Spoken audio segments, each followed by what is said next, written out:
That's my good will-o-wisp right there. We are out on the Whispering Lake today. And I thought I'd make a video with no particular goal in mind. No teaching about edible plants or wildlife or wilderness navigation. Just a man and his dog in his canoe on a beautiful sunny summer day in eastern Canada up in the Northwoods. It's a beautiful day. Birds are singing. The dragonflies are flying. I've already seen a doe and her fawn of just a couple of weeks old. Tonight I'm having friends over. We're going to cook out over the chimney at the cottage. Could not ask for better. There are some very beautiful and interesting flowers right over there that I don't know. While today is not intended to be a day for an educational video, it doesn't mean that I cannot catalog those so that I can look up their identity later. So I learn over the years I've added dozens, probably hundreds of species to my mental encyclopedia of useful and interesting flora and mica, mushrooms. And this is how I learn. Observe, catalog, study later when I have access to field guides.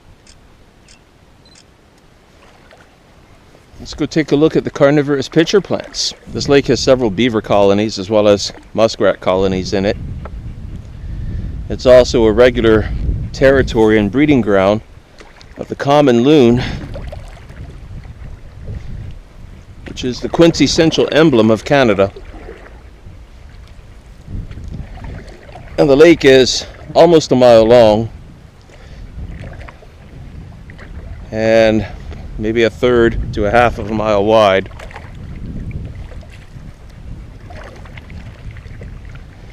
So the loons, I don't hear them, I don't see them. They're a fairly vocal bird. They're shy, they keep their distance, but they don't fly off when they happen to see people, which isn't often out here. But maybe we'll catch a sight of them later on. Coming up to a little area I call the Peninsula. This is a regular camping spot for me.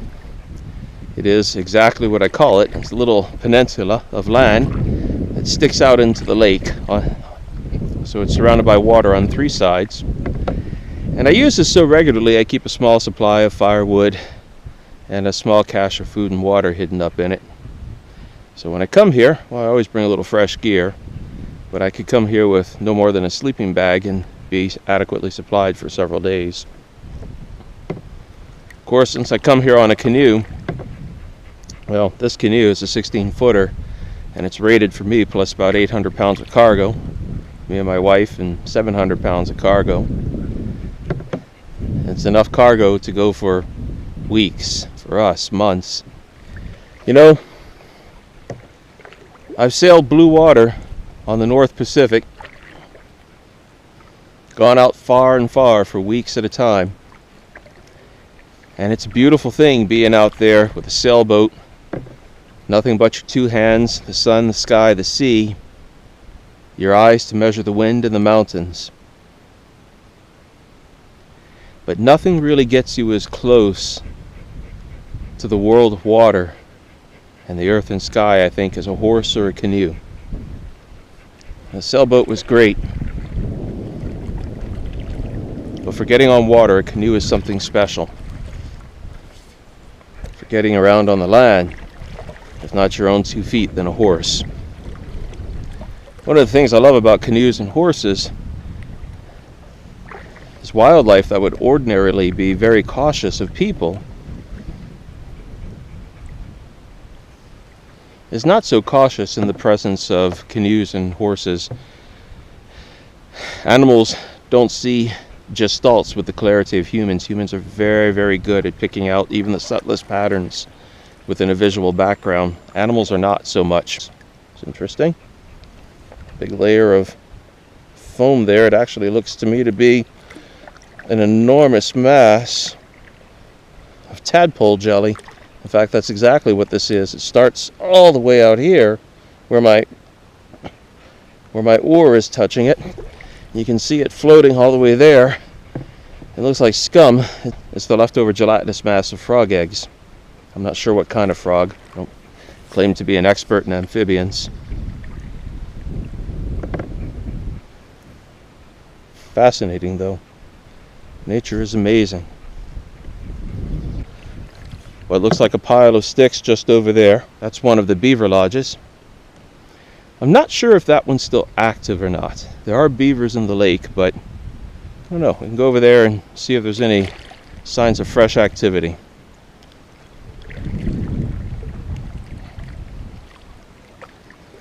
That particular lodge has been here for a long time. I'm honestly surprised that old black bear hasn't gotten into it yet.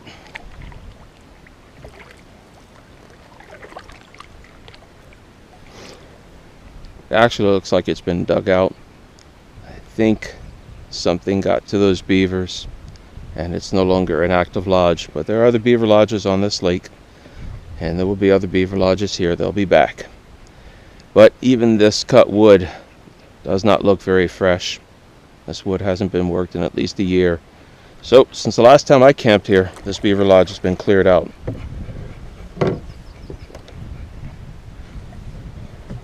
Buddy. One of the things I really like about a canoe is while there are all kinds of books about how you're supposed to sit on a canoe, the correct way that you're supposed to sit on the canoe is the way that gives you good balance and keeps you comfortable if you're going to be on there for the long haul. And you can recline in a canoe. You can sit in a canoe in all kinds of different ways. Heck, I've even pushed aside gear and laid down flat in the middle of canoes and taken naps. My daughters love kayaks because they're better in the wind, and that's true. There's nothing like the canoe for versatility. The massive cargo that it can carry.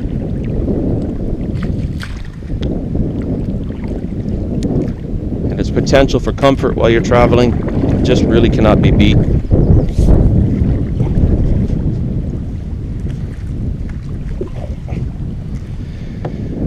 Got a little bit of a crosswind happening. So right there, that's where we have the pitcher plants. They're carnivorous, they eat insects.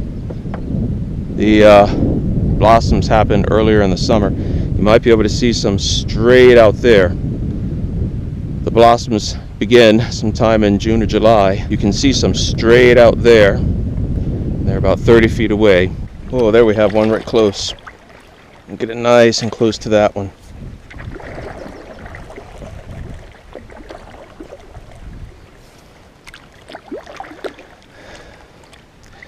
It's been a relatively cool summer, and the blossoms don't seem to be as far along as I had thought they might be. It really has been a cool summer. Last night I slept outside, which I usually do during the summer, and it got down to about 42, 43 degrees. I was worried about frost there for a while, damaging our gardens. In the end, we didn't get a frost, but it was cool. That lone large blossom with brownish red sepals and still green petals is going to darken, become a blackish red, and that'll be one of the pitcher plant blossoms. You don't often get to see these unless you're on a boat of some kind because they like to grow, as you can see, out in the muck, right at the edge of lakes and water in the marshy areas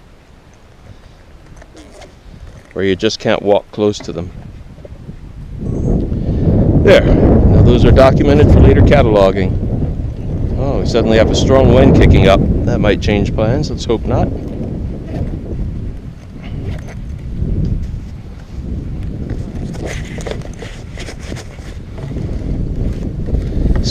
What you doing, you silly buddy? Move your head so you can breathe right. Good boy. Back up, pal. Press your neck into that, you big silly.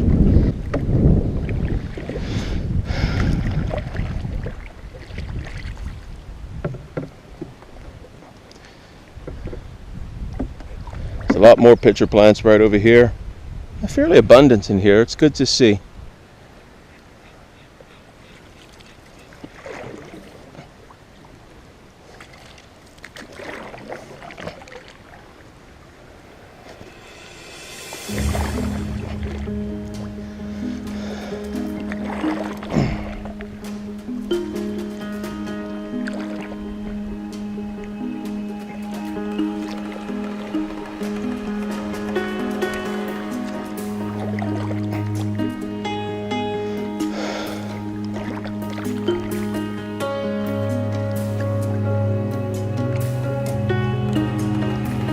It is mirror calm out here today.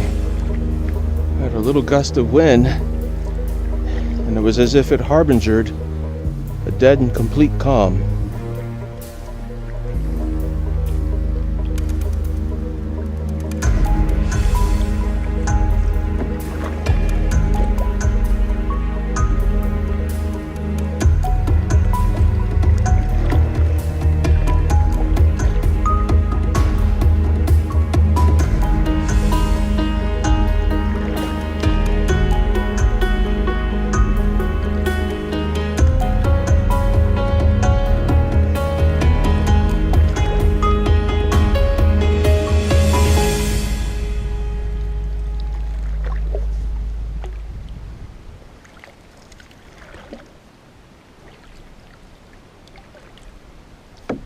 Lotus plants there, also edible.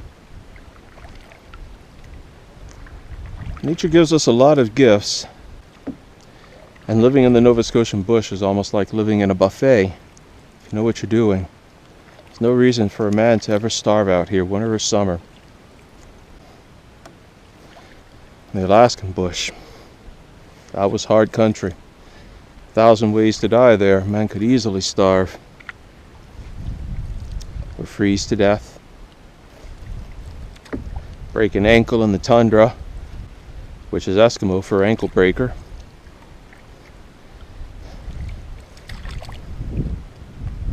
But here, it's like living in the cradle of life. Just wish the Nova Scotian government would stop sanctioning its destruction.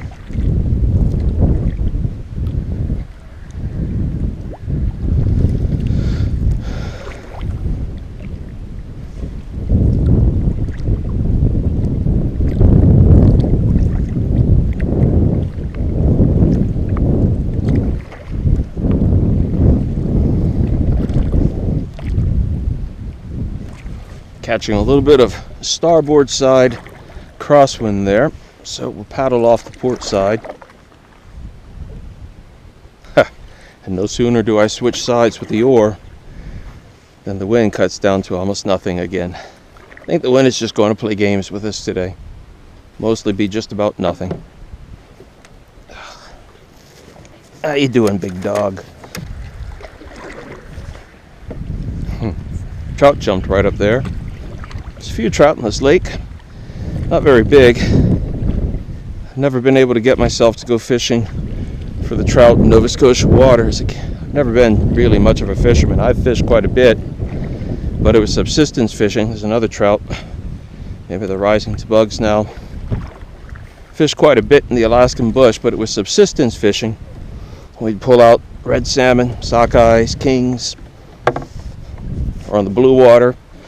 We'd fish for halibut mostly and Irish lords. But those were fish weighing anywhere from 5 to 100 pounds.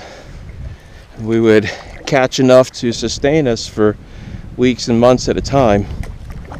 Coming out here on the water to fish all day, catch a couple of 8 or 9 inch fish. I just can't really get myself to do it. I like to see them. And in a survival situation, I would take them if I had to, though I wouldn't use a hook and line. In a survival situation, I'd use a spear, or better, a trap. Even better still, a series of traps, or a net. Provided I could fashion a net from what I needed in the bush. I know I can fashion traps. It only takes a couple hours to make a trap. A net, on the other hand, that's a process of days, presuming you have the fibers. And nets are fragile. But to just come out with a pole and a hook and line, I know people find it relaxing, and it is relaxing. It's just not really my kind of relaxing. I'd rather saddle up a vow, go track bears or deer, observe coyotes or bats, or get in the canoe and just paddle the circumference of one of my favorite lakes.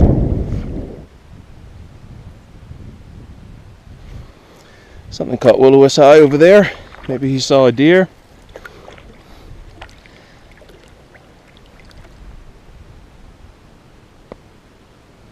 This peninsula right here It's only about 100 yards from the other peninsula.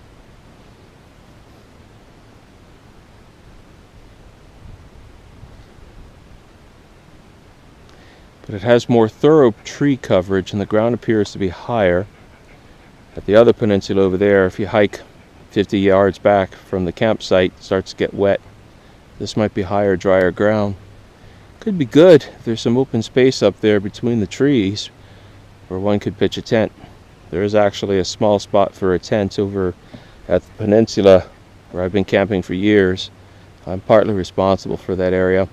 I just cleared it up and cleaned it up enough that one could pitch a tent. It's not a great tent spot, but it's as good as I can make it working with backpack tools over several years. Pretty here. Kind of peaceful calmness.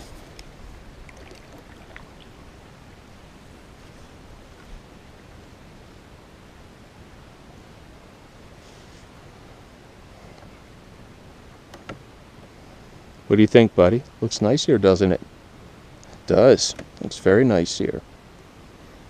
Could be a potential new camping spot. I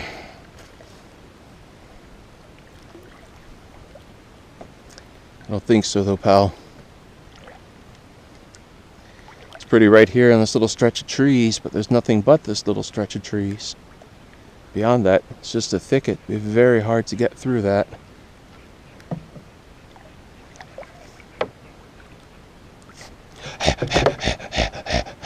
Big boy.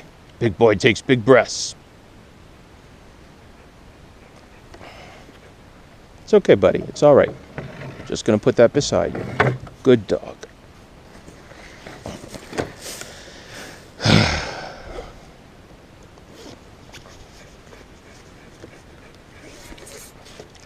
Glad I brought 2 liters of water with me today.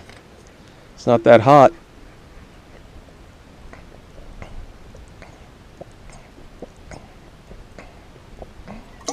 But it's dry.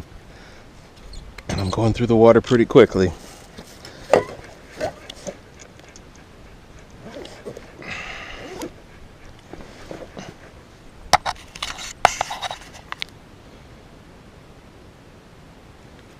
Bunchberry coming up right there.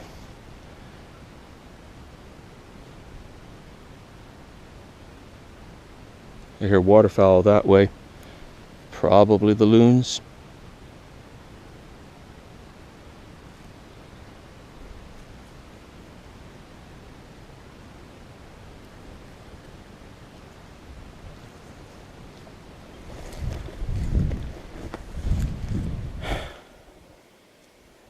So,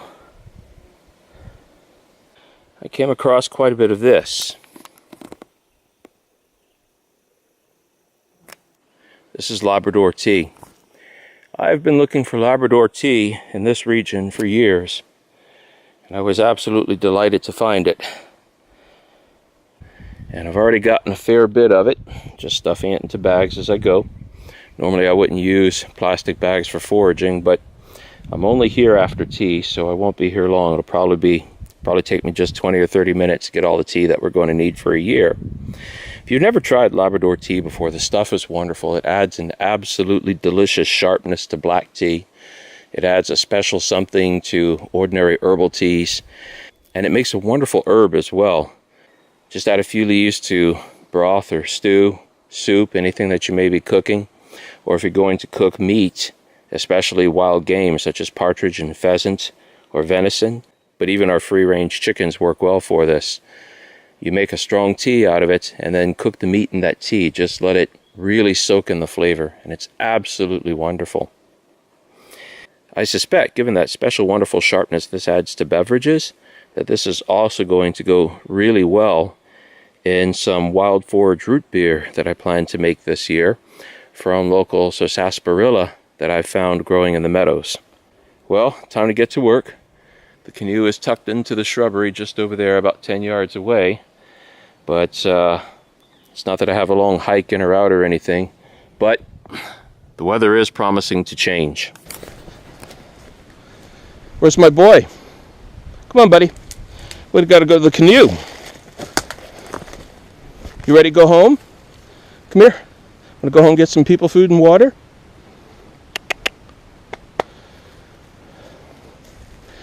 Good boy.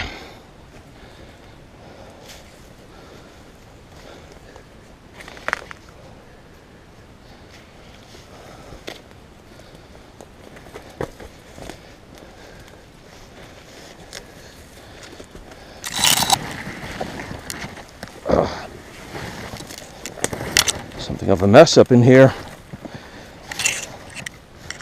Come here, buddy. Come on, you can do it. Boy can do it.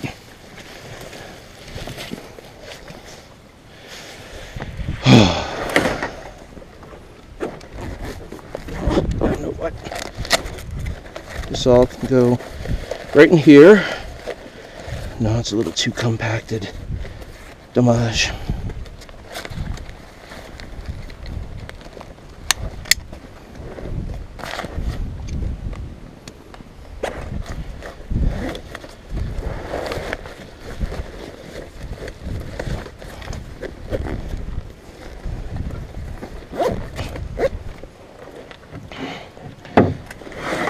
Willow-Wisp, come here, buddy. Come here. Come on. Willow-Wisp, come here. Come on, buddy. Come. We gotta go. Come on, buddy. Time to go home. Wisp, come here. There you go. Come on, pal. Come on. You can do it. You can do it. Good boy, dog.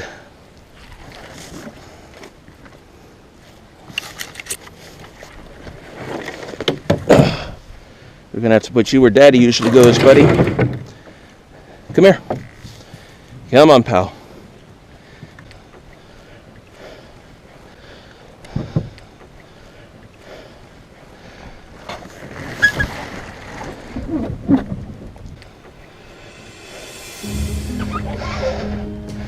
Oh, you sure made things difficult, buddy.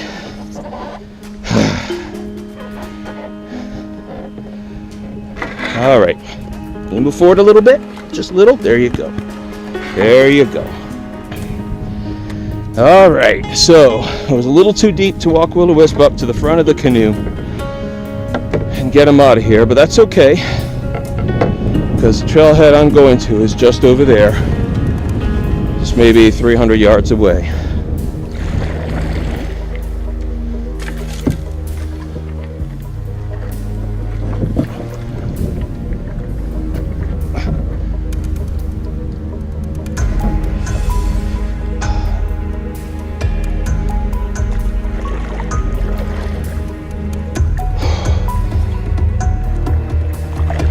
Well, the GoPro's out of juice.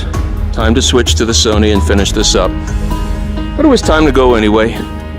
Will-O-Wisp would like to say goodbye. So would I. Go out there, get on your canoe or your kayak or your bike or your 2 feet or your horse's back. Have your own adventures. Get in the natural world. Learn about it, love it, and protect it.